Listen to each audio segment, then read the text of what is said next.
Chapter 9. Don't think in reverse. Forgive. That slight misdeed of yesterday, why should it mar today? The thing he said, the thing you did, have long since passed away. For yesterday was but a trial. Today you will succeed. And from mistakes of yesterday will come some noble deed. Forgive yourself for thoughtlessness. Do not condemn the past, for it is gone with its mistakes. Their memory cannot last. Forget the failures and misdeed. From such experience rise. Why should you let your head be bowed? Lift up your heart and eyes.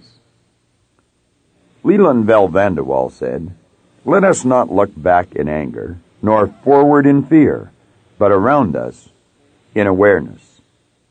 Don't think in reverse. You will never obtain any substantial measure of material wealth if you insist upon living your life as if you were looking back through the rearview mirror of your automobile. Nevertheless, this seems to be a very common error, which many people have turned into a pernicious habit. That is to say, many of us spend most of our present moments floundering mentally in the time zone of the dead and should-be-forgotten past. Let the dead bury the dead. Remember the old adage which says, "Let the dead bury the dead"? In other words, what you want to do is stop looking back in your life and worrying about things which have already occurred and which you can no longer alter. For pursuing that kind of mental activity will never lead to any worthwhile accomplishment in your life. You should understand, moreover, that all of the great achievers of the past have been visionary figures. They were men and women who projected into the future and did not belabor over things which had already passed. They thought of what could be rather than what already was, and then they moved themselves into action to bring these things into fruition.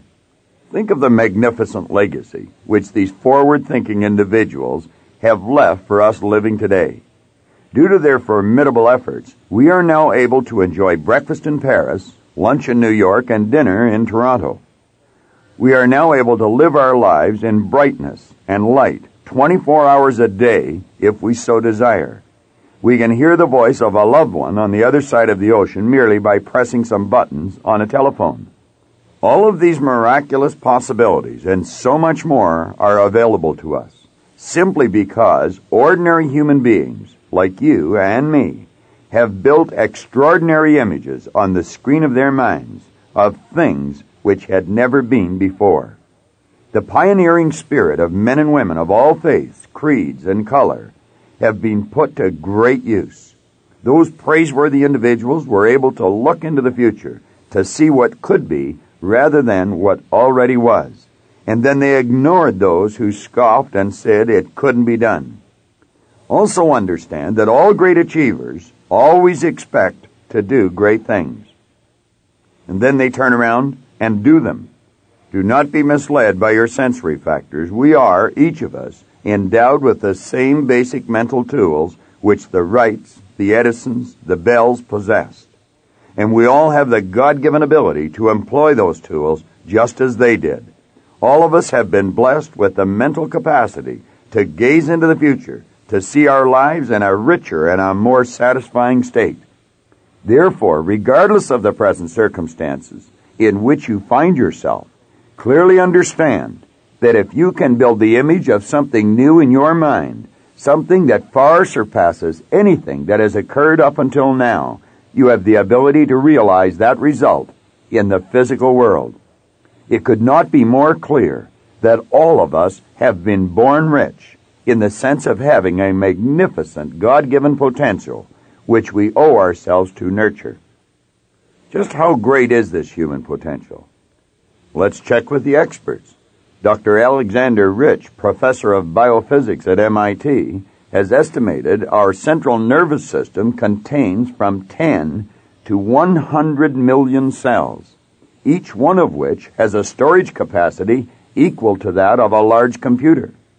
If his estimates are even close to being correct, it would imply that the human mind has the capacity to store all of the known information in the world with room to spare.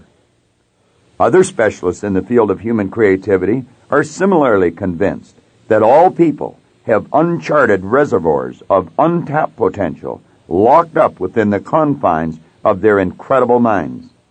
For example, Dr. W. Ross Addy of the Space Biology Laboratory of the Brain Research Institute at UCLA has said that the ultimate creative capacity of your brain may be, for all practical purposes, infinite.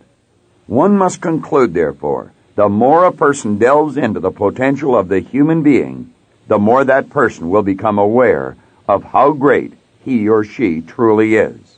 And the more that person becomes aware of his or her own potential, the easier it will be to build images of ideas or things which have never even been contemplated up until the present time. Now pause for just a moment and reflect upon the degree to which you have been utilizing this incredible power to improve the quality of your own life and the lives of those people who surround you. If you know for a fact that you have not been tapping into these great reservoirs of talent and ability, then you should ask yourself very candidly why you have not been.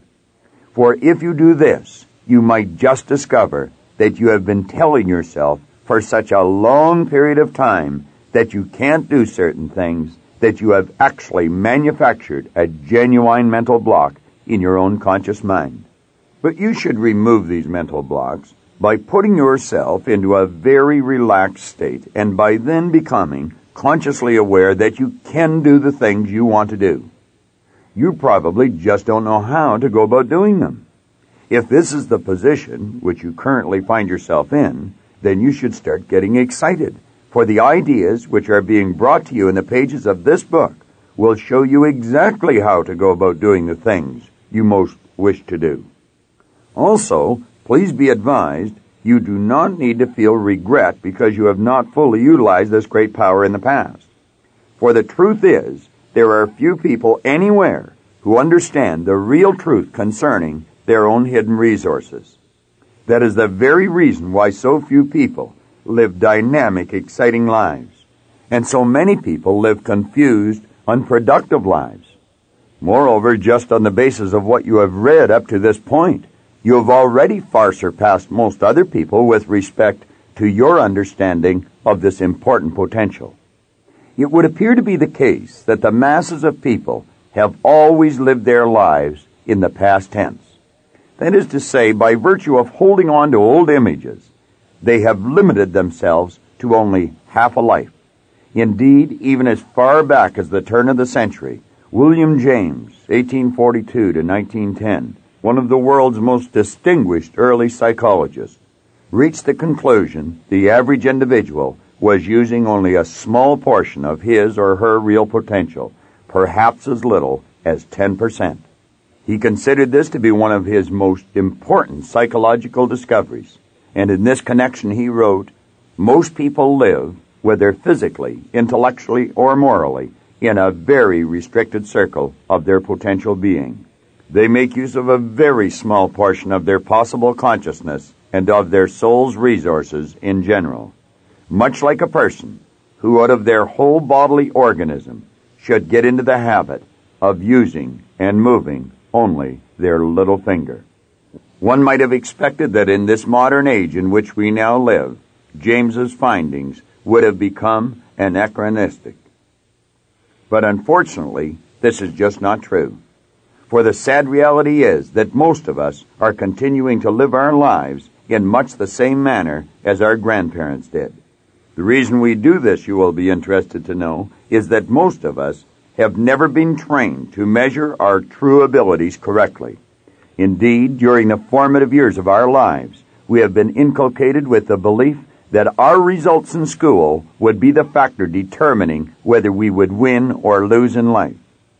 This notion has been fired at us from virtually every conceivable angle, until eventually most of us have not only come to accept it intellectually, but we have actually become emotionally involved with the idea as well. The result is, the lives of untold numbers of individuals have been needlessly sacrificed on the altar of failure. I feel time has come for us to free ourselves from these mental shackles of the past. Let us therefore begin this healing process by getting in touch with a wide variety of beautiful images which we have the ability to form on the screen of our own minds. Then let us begin to actually expect to receive the physical manifestation of each one of these images in our own lives. Remember, if we are able to see ourselves doing, being, or having something on the screen of our conscious minds, then we are able to do, be, or have it on the physical plane of our life as well. You see, the adage is true. What you see is what you get. Therefore, always look forward into the bright future which lies just ahead of where you currently are situated. Let me make it clear that I am not referring in this context to the things which you can actually see with your physical sense of sight, that is, looking at what was or is. Rather, I am referring to your creative inner eye, which enables you to see what can be. The creative inner eye is that magnificent part of your personality which permits you to see into the vast reaches of the creative, non-physical world. This is the area where all life begins or originates. The past, conversely, is the place where all life ends. But unfortunately, it is also the place where 95% of the people spend 95% of their time, which is sadly also their life. For example, it is an accepted ritual in our culture for old friends to spend hours upon hours reminiscing or harping back on the good old days of yesteryear. Hours upon wasted hours of precious present living time is squandered discussing people who are dead and gone, or reflecting upon things which used to be, but are no more. In fact, there are actually numerous individuals who spend their days collecting things from the past, or antiques, as they are sometimes called. These people collect everything from old matchboxes to antique furniture. Then, there is another large category of people who consume the majority of their waking hours reliving in their minds past negative events which have occurred in their lives. They either spend valuable hours thinking of some past injustice which someone has done to them, or possibly about some unkind remark which someone had once directed in their direction. They bemoan and agonize over past failures or missed opportunities which they somehow let slip through their fingers. Unfortunately for them, these individuals maintain such a negative vibration that there is not even the most remote possibility of a positive thought entering their level of consciousness. Indeed, the only thing this type of thinking will ever create is resentment and or guilt, both deadly emotional states. But until these poor souls come to terms with the fact that it is they themselves who have been the authors of their own misfortune, and until they realize it is up to them to alter the course of their own lives, they are doomed to repeat their past failures over and over again. As long as they persist in believing that others are the cause of their problem, they cannot be successful, because, of course, you can never successfully change anyone but yourself. Therefore, to the extent that these people hold on to their false beliefs, they will continue to think in reverse. And it goes without saying that you cannot move ahead while your mind is traveling in the opposite direction. Take a good look at yourself. Could you be one of the individuals whom I have just portrayed? If you are, I would strongly suggest that you bring your mind to a screeching halt.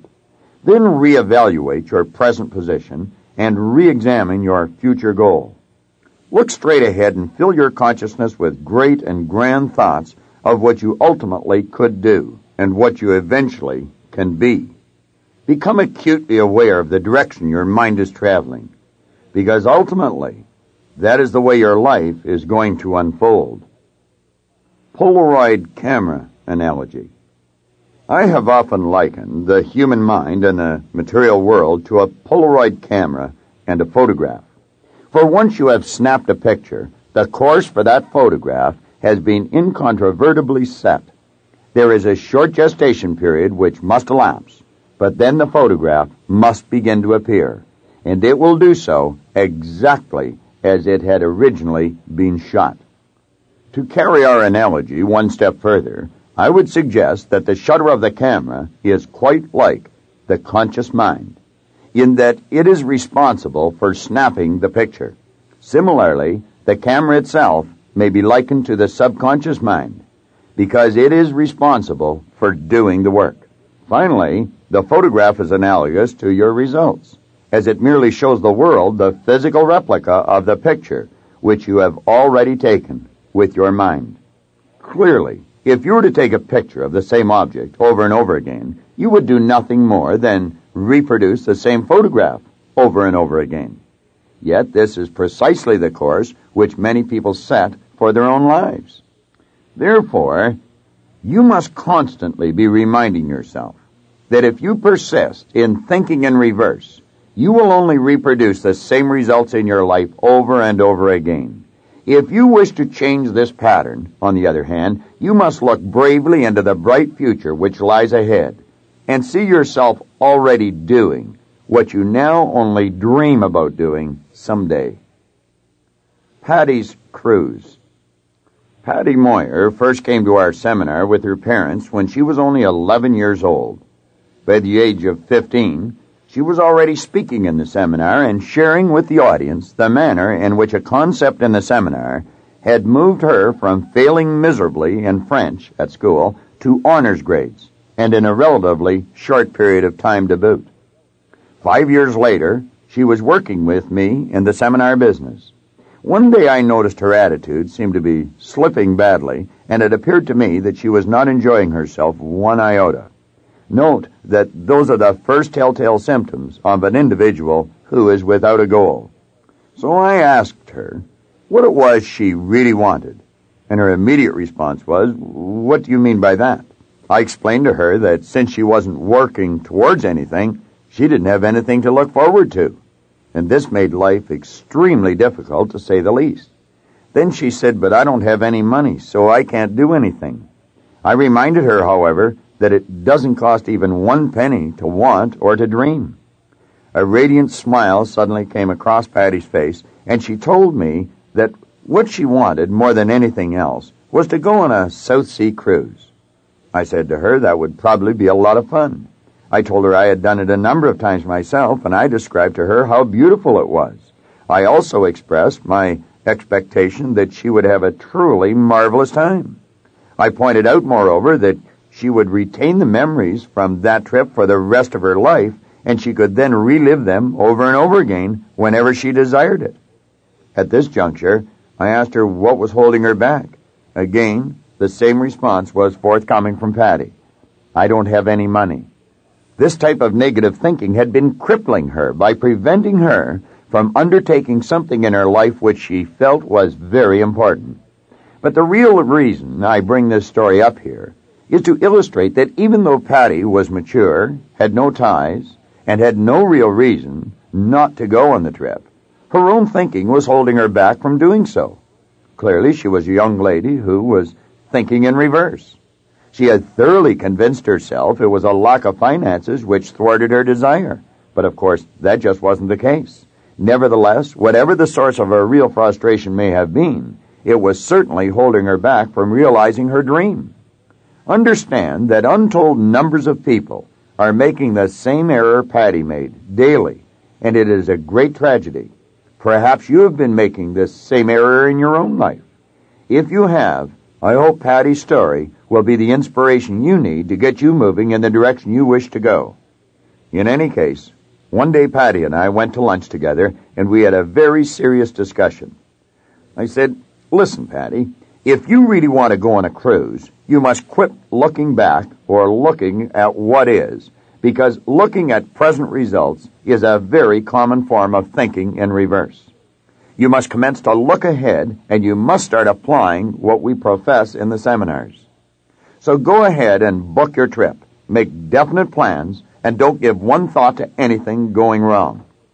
Know that whatever you need for your goal to materialize will begin to be attracted to you as soon as you accept the idea that you are going and make definite plans to do so. If it is money that you need, you will have it. It might not all be in place until the very last moment, but if you see it and you believe it and you expect it, you most certainly will receive it. I won't bore you with the details of how things all came together, but I will tell you they came together in wondrous and unexpected ways. Eventually, Patty actually attracted more money than she required for her trip. I was at the airport at approximately 6 a.m. with Patty's parents on the morning that she left, and it was a tremendously gratifying experience for me to see her face aglow with nervous excitement. Suffice it to say, she went on her cruise. She had enough courage to travel alone, and she enjoyed a trip which she will surely remember all the days of her life. But what is even more important than the trip itself is the awareness Patty gained from her experience. For she now knows through her own personal experience that if you think in reverse, you will only see reasons why you can't. However, if you will but look into the future with a positive, even expectant attitude, you will see that you can do. Patty will be able to apply this awareness towards the achievement of all her future wishes. Have you been dreaming of a trip? If you have, go out and book your reservations. It doesn't matter if the reservations are for 6 months or a year from now. Make them immediately, and then enjoy the anticipation which precedes the actual event. I honestly believe that in Patty's particular case, the excitement leading up to her trip was equally as enjoyable and exciting as the actual trip itself, not to mention the enjoyment which she will derive from the memories of her trip, which she will carry with her for the rest of her life. The probable reason that so few people make plans or set goals similar to the one discussed above is that most people are unable, in their own mind, to figure out how everything necessary will come together. But you must understand, you need not know how everything will come together.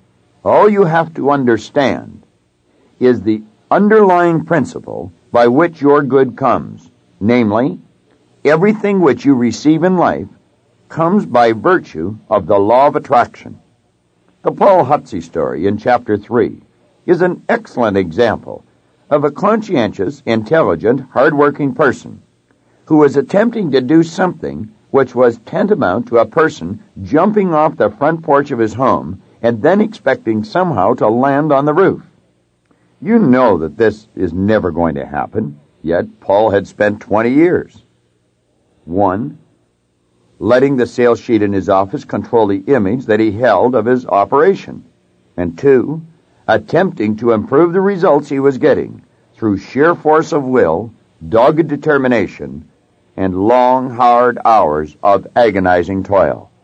Everybody, by doing all of these things, certainly will improve their results to some degree, but they will never witness a dramatic improvement in their results until they have first altered the image which they are holding in their mind's eye. Paul Hutsey is a prime illustration of a person who fully believed he was looking ahead, when in actual fact he was guilty of thinking almost completely in reverse. For he spent the vast majority of his time consciously focusing on present results, present thoughts, and present images. If you have been guilty of allowing your sales sheets, your bank account, or the x-rays the doctor takes of your body control the way you feel, think, or view your sales, financial position, or health, I can assure you that just as certain as it's going to get dark tonight, there will not be any marked improvement in your life in any of these areas. On the other hand, however, if you will let the present physical results serve only as an indication of the images which you have been holding in the past, and then proceed by virtue of your own higher mental faculties to look into the bright future and to build an image of the good that you desire, just as Paul and Patty did, you will see your image materialize. But again, as long as you continue to let your present or past results control your thinking process, you will never live to see your dreams come true. Therefore, look up, look ahead, and form the image of the life you choose to live. Then everything you touch or come in contact with will grow and expand and express itself in a greater and a greater way. Individuals who are thinking in reverse very rarely, if ever, originate ideas which lead them to providing meaningful service to others. The reason for this is that they are only able to see what someone else has already done. As a result of their limited mindset, the rewards which they will ultimately receive in life are destined to be equally limited. I hope you enjoyed this video. We put a lot of good information up here, and it causes everything in your life to get better.